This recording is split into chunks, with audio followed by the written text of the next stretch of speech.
A'udhu billahi sami'un alim minash shaitanir la'inir rajim. Bismillahir rahmanir rahim. Yadda zaka samu kuɗi insha Allah 08103304786 domin ƙarin bayani mutum ya tuntuɓe mu a manhajar WhatsApp ko kuma ya kira mu kai tsaye da izinin Allah. Mutanen kamar Togo, Nigeria, Liberia, Libya, Saudi Arabia, Tanzania, Burkina Faso, Mali, South Africa da sauran kasashe. Assalamu alaikum wa rahmatullahi ta'ala barakatuh. Allahumma salli ala sayyidina Muhammad al-Fatih lima aqul wal katibi lima sabaqa nasir al-haqq bil haqq wal hadi ila siratal mustaqim wa ala alihi haqqa qadrihi wa miqdaril azim al sunan fadin duniya insha Allah. Muna bada waladin tasrifi ma'ana jakar tasrifi insha Allah, sannan kuma muna gabatar da tasrifi na kai tsaye. Wannan da kuke gani wani bawan Allah ne insha Allah wanda yake a Lagos yake insha Allah.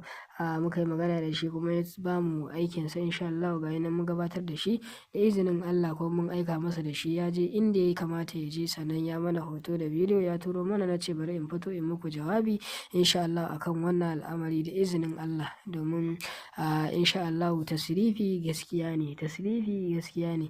Sannan muna gabatar da aikin mu ne da turare kadai insha Allah. Za ka sai turare mu gabatar maka da aiki insha Allah, ko ka zo da kanka ko ka tura da kuɗin turare a siya a gabatar a aika maka ta akawun ko kuma ta mota kamar da kuke gani. Wannan sako ne insha Allah da muka bada shi na mobil, sannan da ya je insha Allah ya ɗauka ya tura mana. Ina kowannen mu fatan alkhairi da fatan muna cikin ƙoshin lafiya, fatan kun ji daɗin wannan bidiyo insha Allah da fatan muna lafiya.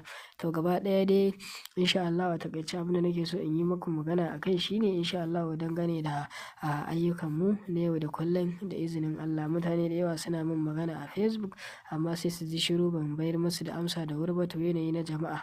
Amma mutum da ya ɗauki namba ta insha Allah ya min magana a WhatsApp kai tsaye insha Allah zai samu amsarsa ba tare da ɓata lokaci ba da izinin Allah. Ina kowanne mu fata alkhairi a yi sharing.